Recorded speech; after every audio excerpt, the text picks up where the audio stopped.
História que arrepia, das Alices pelo mundo, que não estavam sozinhas. Ela saiu do Brasil com a mala pequena, coração cheio de sonho, cabeça cheia de cena. Chegou longe da família, longe de quem entendia. Bom dia, tudo bom com vocês? Por aqui tudo jóia? Bem-vindos a mais um vídeo aqui no nosso canal Dani Delano. Sejam todos bem-vindos, tá chegando agora, se inscreve, deixa seu joinha, deixe seu comentário que vocês sabem que é muito importante pra gente e se embora comigo pro vídeo de hoje. Bom, bora lá! Bom, então vamos lá para a nossa história de hoje. Dani, me chamo Alice, tenho 41 anos de idade. Sou casada, tenho uma filha de 9 anos e atualmente passando por uma das maiores provações da minha vida. Mas eu tenho fé em Deus que eu vou superar toda essa tribulação que eu estou passando e vivendo. Bom, eu e minha família, eu tenho certeza que a gente ainda vai ser feliz. Dani, eu sempre tive uma vida com muitas limitações financeiras, desde que eu era pequena. Só que meus pais sempre me ensinaram que mesmo a gente tendo muitas dificuldades, não tem nada que pague a nossa paz. E que não existe nada melhor na vida do que deitar no nosso travesseiro com a cabeça tranquila. Eu sempre guardei esses ensinamentos para mim. Tentei levar eles para minha família, mas infelizmente meu marido acabou se desesperando com os problemas que estávamos passando e acabou entrando em coisas erradas. Hoje ele está respondendo na cadeia pelos seus erros. Eu sei que ele só fez isso por causa da situação que nós estávamos, mas se ele tivesse me contado que ele estava fazendo esse tipo de coisas para tirar a gente daquela situação, eu preferia passar dificuldades do que deixar ele se envolver em coisas erradas. Bom, eu sei que ele fez isso pelo desespero de estar vendo a nossa geladeira vazia. Nossa, gente, tem até gatilho com isso. Detesto também. Mas mesmo assim, ele jamais teria que ter ido para esse lado. A gente passou dificuldade durante a nossa vida toda e nunca precisamos recorrer a nada errado. Mas meu marido, em um momento de fraqueza, acabou fazendo uma besteira e agora está pagando pelo erro dele dentro de uma cela. Ele tem sofrido bastante com essa situação, mas não tem nada que eu possa fazer para mudar o presente e o futuro dele. Dani, desde nova eu sou acostumada com as dificuldades da vida. Meus pais sempre trabalharam muito para manter as contas da nossa casa em dia. A geladeira, pelo menos, tinha abastecido, era abastecida pelo básico. Mesmo passando por tantas dificuldades financeiras, a minha família sempre foi muito unida e a gente sempre acreditou que o outro dia seria melhor do que o dia anterior. Meu pai, ele trabalhava de eletricista para uma empresa. Nas horas vagas, ele fazia bicos e atendia por conta própria em residências. Ele sempre ganhou mais trabalhando por conta própria, mas ele nunca abriu mão da estabilidade de ter um salário fixo e os benefícios que a empresa oferecia. Tipo o FGTS, 13º, férias. Já minha mãe trabalhou boa parte da vida dela por conta própria, diarista. Chegou a trabalhar um tempo como empregada de uma dessas casas que ela fazia faxina, mas não aguentou ficar tanto tempo em um só lugar. Resolveu voltar a trabalhar como diarista. Até alguns anos atrás, ela ainda estava fazendo faxina para fora. Mas depois que ela conseguiu se aposentar, resolveu descansar. Hoje ela vive com a aposentadoria dela, com a pensão do meu pai, mas boa parte do dinheiro dela é gasto em remédios. Apesar de todas as nossas dificuldades, minha infância foi boa. Eu sempre tive muitas amigas e a gente se divertia bastante na comunidade que morávamos, apesar da comunidade ser uma comunidade bem violenta. E de sempre ter troca de tiros entre o tráfico e a polícia. A gente se divertia muito. A gente adorava brincar nas quadras, nos becos. Infelizmente, boa parte daqueles meus amigos da infância acabaram morrendo cedo. Alguns deles ficaram deslumbrados pelo que o tráfico oferecia e eles acabaram entrando nessa vida. Alguns deles morreram em troca de tiros com a polícia. Outros foram mortos pelo próprio tráfico mesmo. E os que não foram mortos foram presos ou acabaram apodrecendo na cadeia. Eu comecei a trabalhar muito cedo. Com 13 anos de idade, eu já vendia água mineral e biscoito no sinal para ajudar na renda da minha família e também para poder comprar alguma coisa para mim. Eu nunca fui uma mulher muito vaidosa e nem podia ser, porque eu não podia me dar esse luxo, mas eu sempre gostei de comprar alguma roupinha. E como meus pais eles não tinham condições para ficar comprando roupas para mim e para os meus irmãos, eu corri atrás de ganhar meu próprio dinheiro. Mas a prioridade do dinheiro que eu ganhava era ajudar lá em casa. Se sobrasse um pouco, aí sim eu gastava comigo.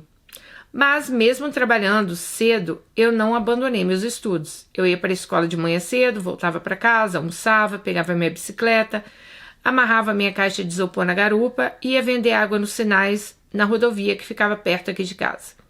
Eu geralmente ficava até 6 da tarde. Muitas vezes minha mercadoria acabava antes. E quando isso acontecia, eu voltava para casa super feliz. Nos finais de semana, que o movimento era fraco, eu sempre fazia um bico de babá na comunidade que eu morava. Mais uma vez aconteceu uma coisa horrível. Acabei tomando trauma de trabalhar na casa dos outros. Eu estava tomando conta de uma menina. A mãe dela trabalhava de escala como técnica de enfermagem. E sempre que a escala dela caía nos finais de semana, ela me chamava ou chamava outras meninas da comunidade para ficar com a filha dela. Nesse dia eu fiquei lá à noite e ela estava brigada com o marido. Ela já tinha colocado ele para fora de casa, só que esse cara ele tinha chave. E no meio da madrugada ele chegou lá bêbado, atrás da ex-esposa, né? Como ela não estava lá, ele me agarrou à força e começou a tentar beijar meu peito. Eu comecei a ficar desesperada e comecei a gritar por socorro. Por sorte, um dos vizinhos ouviu meu grito e conseguiu entrar na casa e me soltar. Eu já estava quase morrendo sufocada. Assim que esse vizinho me soltou, ele puxou esse ex-marido da minha patroa para fora e começou a agredi-lo. Nisso, o pessoal do movimento viu aquela confusão toda e quando descobriram que ele tinha tentado me... Eles deram uma surra nele, que até hoje eu não sei nem como ele não morreu. Depois deixaram ele todo arrebentado na rua. Alguém chamou uma ambulância que resgatou ele. Quando meus pais souberam o que tinha acontecido, ficaram desesperados e falaram para eu não trabalhar mais na casa de ninguém. Eu era muito nova, eu não tinha idade nem para me defender. Então de lá para cá eu realmente nunca mais quis trabalhar na casa de ninguém. Mesmo depois de adulta, eu fiquei com trauma, sabe? Até hoje eu tenho medo de ir na casa dos outros sozinha. Até mesmo na casa das minhas irmãs eu tenho medo de visitá-las quando elas não estão. Eu nunca chego de surpresa na casa de ninguém, porque eu tenho que ter certeza absoluta que as minhas irmãs estão lá. Dani, eu nunca fui uma pessoa também de namorar muito. Tive alguns namoradinhos antes de eu me casar, mas nesses namoros que eu tive, não tem nada tão relevante que vale a pena aqui para contar. Eu prefiro ser mais objetiva e contar o que foi relevante na minha vida. Bom, eu conheci Romeu quando eu tinha 23 anos. Me casei com ele e quando eu tinha 25. Assim, quando eu e Romeu casamos, né? Ele também era de uma família simples. No caso dele, ele passou talvez mais dificuldade do que eu. A mãe dele foi mãe solteira. Ele chegou a passar fome na infância. E esse grande trauma ele tem na vida. Passar fome, falta de comida, falta do alimento. Depois, a mãe dele se casou com um militar, mas ele foi muito maltratado por esse padrasto. Ele acabou indo morar com a irmã da mãe dele, quando ele tinha 13 anos de idade. E foi essa tia dele que ele começou a ter uma vida melhor, já que a tia tinha uma situação financeira um pouco melhor e ela também era muito mais atenciosa do que a própria mãe dele. Quando eu conheci Romeu, eu já estava trabalhando como auxiliar administrativo de uma empresa de médio porte. Romeu, nessa época, trabalhava como chapeiro de uma lanchonete. Começamos a namorar um tempo, e um tempo depois que nos conhecemos, né, a gente namorou, e antes da gente se casar, ele começou a trabalhar como frentista num posto de gasolina. Depois de alguns anos, virou supervisor de pista no posto. Então, o cargo dele melhorou no nome, mas as obrigações aumentaram e o salário continuou praticamente a mesma coisa. O dinheiro lá em casa era completamente contado. Cada parte do nosso salário tinha um destino. Aluguel, água, luz, feira, mercado. E depois que veio nossa filha, aí aumentou mais ainda, né? Mas mesmo com tanta dificuldade, nada tirava nossa paz. O dinheiro ele não sobrava para nada. Mas pelo menos a gente tinha certeza que no final do mês a gente ia conseguir pagar as contas. A gente até que tentava juntar um dinheirinho, sabe? Para ter uma reserva de emergência. Mas sempre que a gente começava a juntar um dinheiro, a gente tinha que mexer nesse dinheiro. Ah, querida, olha como eu te entendo, tá? É um inferno, gente. Quando a gente não tem dinheiro, entra um dinheirinho, você junta um dinheirinho, parece que alguma coisa acontece pra gente gastar aquele dinheiro. Dani, alguns anos atrás, o posto de gasolina que Romeu trabalhava foi vendido. Antes de ser vendido, o antigo dono deu opção para os funcionários serem demitidos e receberem os direitos, ou continuar trabalhando com o novo dono. Mas eles não tinham certeza de como seria o trabalho com o novo dono, então Romeu optou por ser desligado do posto e receber os seus direitos. Romeu há muito tempo já estava querendo trabalhar como motorista de aplicativo. Então ele sempre batia papo com os motoristas que abasteciam lá no posto. E o pessoal sempre dizia que estava satisfeito em trabalhar dessa forma, né? Então, quando surgiu essa possibilidade de receber a rescisão, Romeu ficou bem empolgado. Ele chegou a me consultar. Eu disse a ele que por mim ele continuava trabalhando no emprego fixo, já que bem ou mal a gente pagava as contas, mas eu deixei ele à vontade para decidir o que era melhor para ele. Como ele estava com essa ideia fixa na cabeça de trabalhar como motorista de aplicativo, ele pegou essa grana da rescisão, que hoje daria mais ou menos uns 30 mil reais, e financiou mais 20 mil reais e comprou um carro. Começou a trabalhar com o que ele tanto sonhava. Ele acordava cedo, antes das 5 da manhã, tomava banho, se arrumava. 5h30 da manhã ele já estava na rua trabalhando, só voltava para casa 7, 7h30 da noite. Mesmo ele chegando em casa muito cansado por passar o dia dirigindo, ele voltava feliz. Muitas vezes eu não conseguia sequer assistir a novela à noite porque ele não parava de falar e me contar como tinha sido o dia, como tinha sido, né, os passageiros do dia, contando ali para a esposa dele os acontecimentos, né? Bom, quando ele... ele também falava assim, olha, quanto eu ganhei, né? Então, aqueles papos de quando você chega do trabalho vai conversar com seu marido. Só que depois de um tempo que Romeu estava trabalhando com o que ele tanto queria, ele resolveu começar a trabalhar à noite. Antes dele comprar o carro, ele tinha me prometido, gente, não trabalhar à noite. Mas depois de um tempo, ele começou a dizer que se ele começasse a trabalhar à noite, ele ia começar a ganhar mais dinheiro, né? Então a gente ia conseguir fazer uma poupança, poderíamos viajar nas férias, que era bem tranquilo trabalhar à noite. Ele conhecia várias pessoas que trabalhavam e nunca tinha acontecido nada.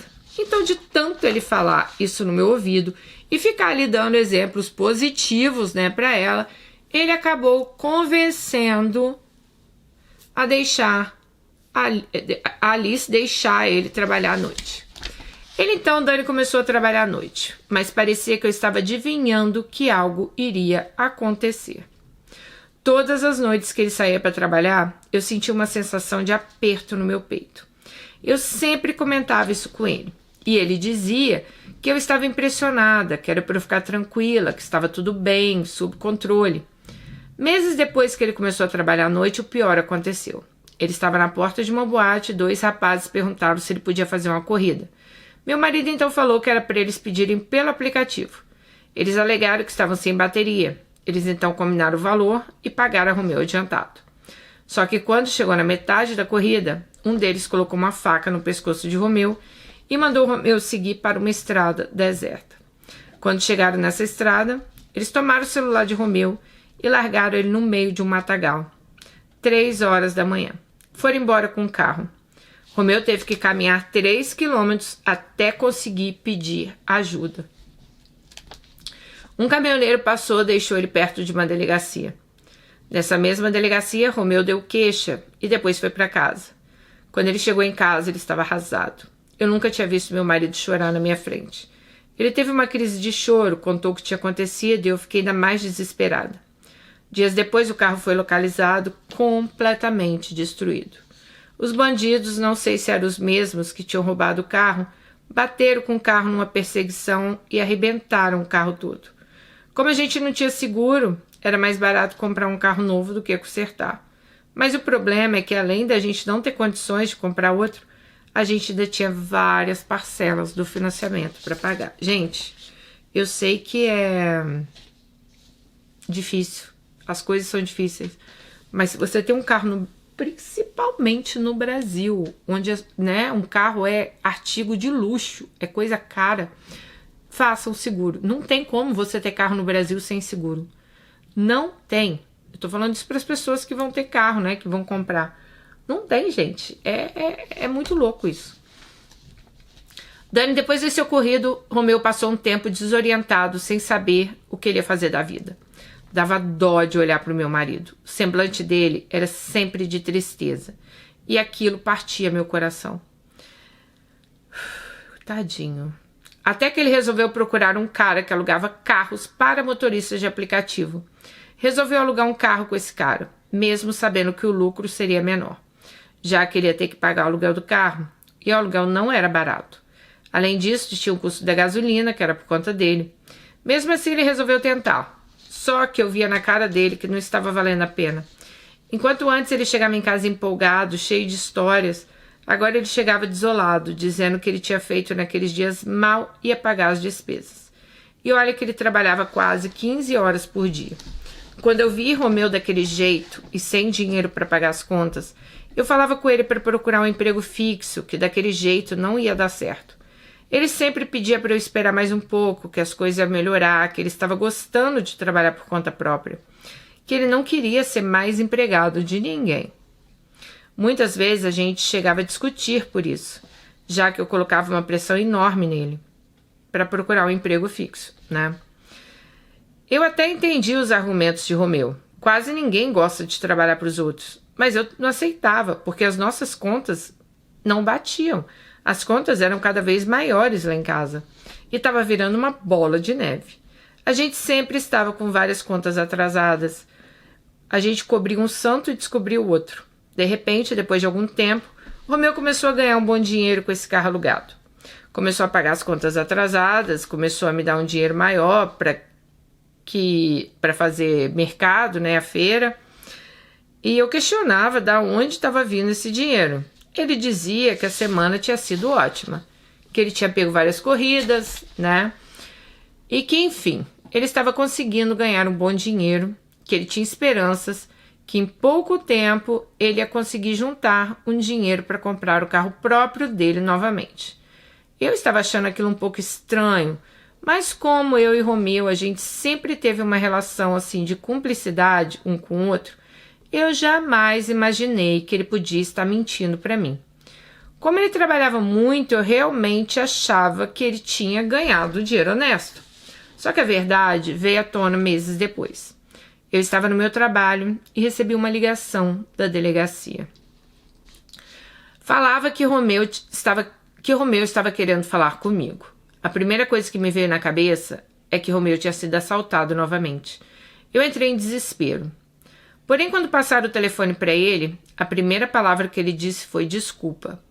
E antes de eu perguntar o porquê dele estar me pedindo desculpa, ele disse que tinha sido preso com droga no carro. Quando ele disse isso, eu mandei ele me explicar como assim. Para mim, eu estava achando que ele estava carregando algum passageiro com drogas, mas ele me disse que ele estava fazendo um corre para um pessoal e que a polícia estava investigando esse pessoal, e na hora que ele foi fazer a entrega, ele foi preso. Ele estava sendo atuado por tráfico de drogas. Quando ele me disse isso, eu tive uma queda brusca de pressão e comecei a suar frio. Comecei a sentir meu corpo trêmulo. Dani, depois dessa ligação que eu recebi, eu só fui conversar com ele pessoalmente 2 semanas depois.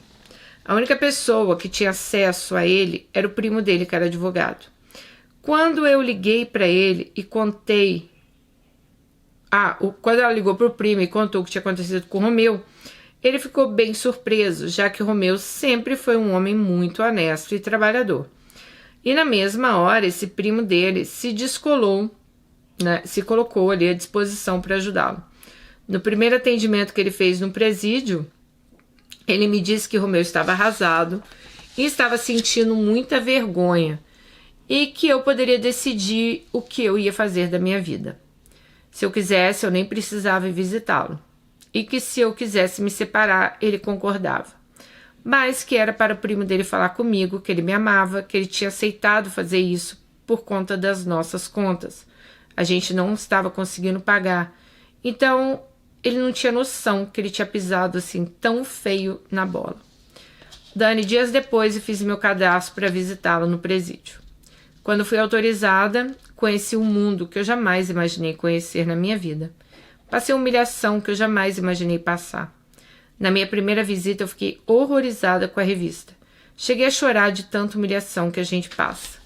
Quando, enfim, encontrei com o Romeu, a sensação que eu tive foi de raiva, ódio e, ao mesmo tempo, de pena. Ai, meu Deus. Ele começou a se justificar, dizendo que tinha feito aquilo para botar comida na geladeira, que as contas estavam atrasadas. E quando ele recebeu a proposta de fazer essas entregas, ele olhou que essa seria a nossa salvação. Ele pensou, né? E disse que ele ia pagar um preço muito grande pelas escolhas erradas. Ele disse que estava ciente de que ele ia ter que viver naquele inferno por um longo tempo. Ele disse que estava muito envergonhado do que ele tinha feito.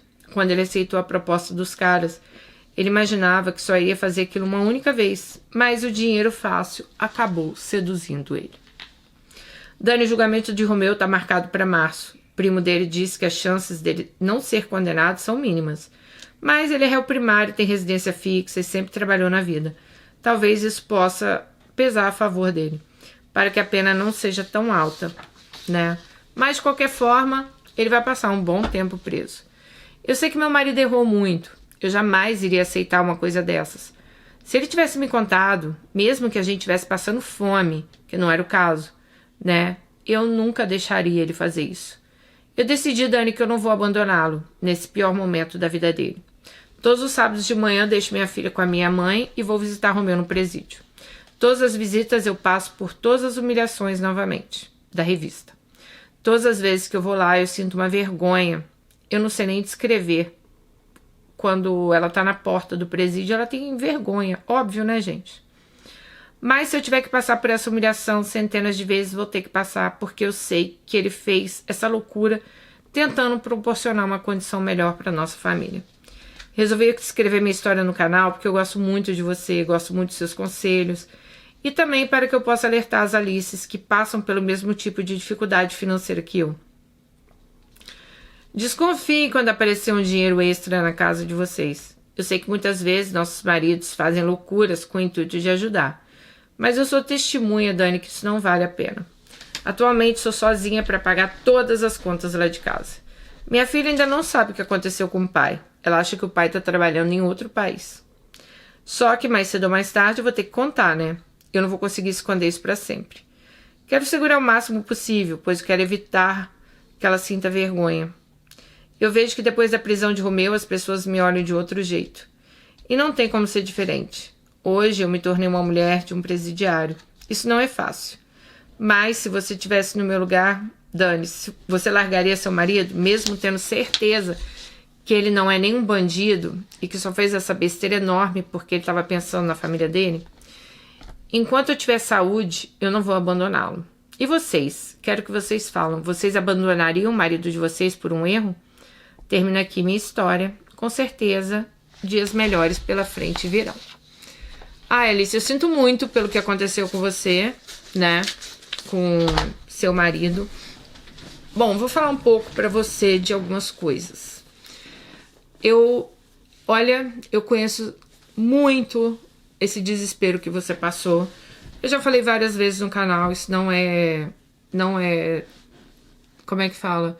Não é algo que eu sinto nenhum prazer de expor, mas é algo que aconteceu na minha vida também, né? Então, gente, eu vi os dois lados da vida. Quando meu pai era vivo, né? Uma casa com toda a fartura que vocês imaginarem, com tudo que o dinheiro podia, assim, dar de conforto, a gente tinha. Quando meu pai faleceu, continuamos aí nesse conforto, talvez por 1, 2 anos. A minha mãe não soube administrar nada, vendeu os imóveis que a gente tinha, aplicou dinheiro de forma errada. Ela conseguiu, gente, lapidar um patrimônio que meu pai, assim, demorou uma vida para construir em 2 anos. Eu não vou falar para vocês que a gente não usufruiu isso nesses 2 anos, porque a gente usufruiu, só que eu era eu tinha 17 anos, meu irmão tinha 14 anos. A gente não tinha essa mentalidade que hoje pessoas de 17 anos têm, né? Eu não tinha nenhuma mentalidade, eu não sabia nada da vida. Então, depois que acabou tudo, né? Nem casa para morar a gente tinha, porque o apartamento que a minha mãe tinha vendido algumas coisas para comprar, ela não terminou de pagar e a gente conseguiu perder esse apartamento. Conclusão, gente, ficamos sem casa, sem eira nem beira. Cheguei a morar de favor na casa da minha avó, na casa da minha tia, e foi assim, um desastre, né? E eu vou falar para vocês que já vimos muita nossa geladeira vazia, eu e meu irmão, né, nessa época. Vazia mesmo, gente, ter água na geladeira. E eu entendo o que é isso, né? Você olhar para sua geladeira e você ver a sua geladeira vazia. Eu não tô querendo dizer assim que você nunca teve isso, mas imagina para mim e pro meu irmão que nunca tínhamos passado por isso, né? Que a gente sempre teve assim tudo, como eu tô falando para vocês, era geladeira vazia, era luz que cortava, era gente cobrando na porta, era aluguel atrasado, era despejo, era tudo que vocês imaginarem de ruim financeiramente eu consegui passar com a minha mãe. E hora nenhuma na minha vida eu pensei em roubar, tá? Então, eu acho o seguinte, todas as nossas escolhas, elas têm, sim, né? Elas vão ter tudo que você escolhe, todo caminho que você escolhe ir, vai ter uma consequência.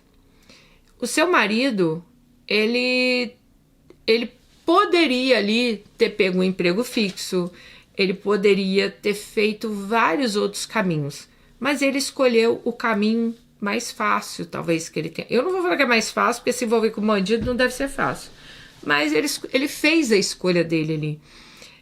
Eu entendo o desespero dele, não é bom, tá, gente? Só quem teve uma geladeira vazia, só quem teve contas para pagar, só quem tinha gente na porta cobrando o dia inteiro, só quem tinha que, né, tipo, nossa senhora, telefone tocava, na época era telefone residencial de casa, quando não estava cortado, né, ele tocava e era só cobrador, cara. Então, mesmo passando tudo isso e depois eu crescendo, aprendendo, eu nunca pensei assim em vender droga, nunca pensei em, sabe, em pegar algo de alguém e vender, roubar. Então, eu falei para vocês, eu sempre gostei muito de livros espíritas, né, da Zíbia Gasparetto. Desde muito nova eu leio, e desde muito nova eu tenho na minha cabeça que quando você faz o mal ele vai chegar para você. Quando você tá fazendo tráfico, você tá entregando essa droga para outras pessoas. Ah, mas usa quem quer. Não é bem assim, usa quem quer. As pessoas ficaram dependentes dessa droga porque tem fácil acesso, porque tem quem entregue, né? Então todo tipo de vício, para mim, até esses jogos, eu vejo aí essas meninas que divulgam jogos. Vocês acham que essas meninas são felizes? Por mais dinheiro que elas têm, é tanto problema na cabeça delas, né? Você pensa assim, nossa, fulano era pra estar podre de feliz. Tem mansão, tem filhos lindos, tem isso, tem aquilo, viaja, tem... Mas e lá dentro na consciência dela? Gente, aqui se faz, aqui se paga. Se você tira algo de alguém que não é seu, não interessa por que meio seja, a vida ela vai te cobrar. Então assim, Alice, respondendo a sua pergunta, né? Não sei. Não sei.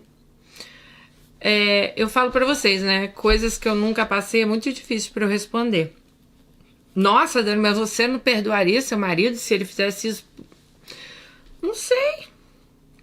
Ia depender muito como estivesse na época a minha situação, porque eu acho que todo mundo tem uma chance de sair de situações como essa sem precisar entrar em tráfico, sem precisar entrar em roubo, sem precisar entrar em várias coisas, porque eu sou uma prova viva disso, entendeu? se eu, sabe,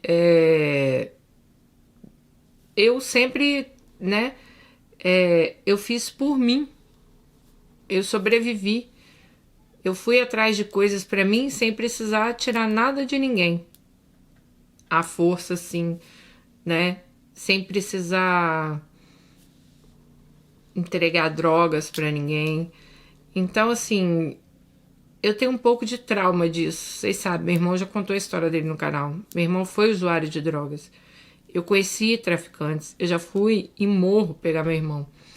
Então, assim, sinceramente, eu não sei, Alice. Eu não sei. Mas você tem que fazer o que tá no seu coração, né? Não sou eu que tô com meu marido na cadeia. Então, se o seu coração, né, não tô falando que seu marido fez isso, até acredito que ele fez sim por vocês, pela família dele. Só que só quem pode sentir isso é você, sabe? Então sim, apoie, né? Vá lá, visite. Eu espero que ele tenha aprendido a lição. Eu imagino o desespero que ele tava nessa hora. Mas eu não posso chegar pra você e te responder isso. Porque eu sinceramente eu não sei qual seria a minha reação. Se eu passaria por essas revistas para entrar na cadeia, se eu ia querer passar por isso tudo para estar junto dele, não sei. Não sei te falar. Vocês deixem aí nos comentários para ela, né? Então, é isso. O vídeo de hoje. Eu espero de coração, Alice, que ele aprenda e você não tenha que passar mais por isso. Um beijo, fiquem com Deus e até o próximo vídeo. Tchau!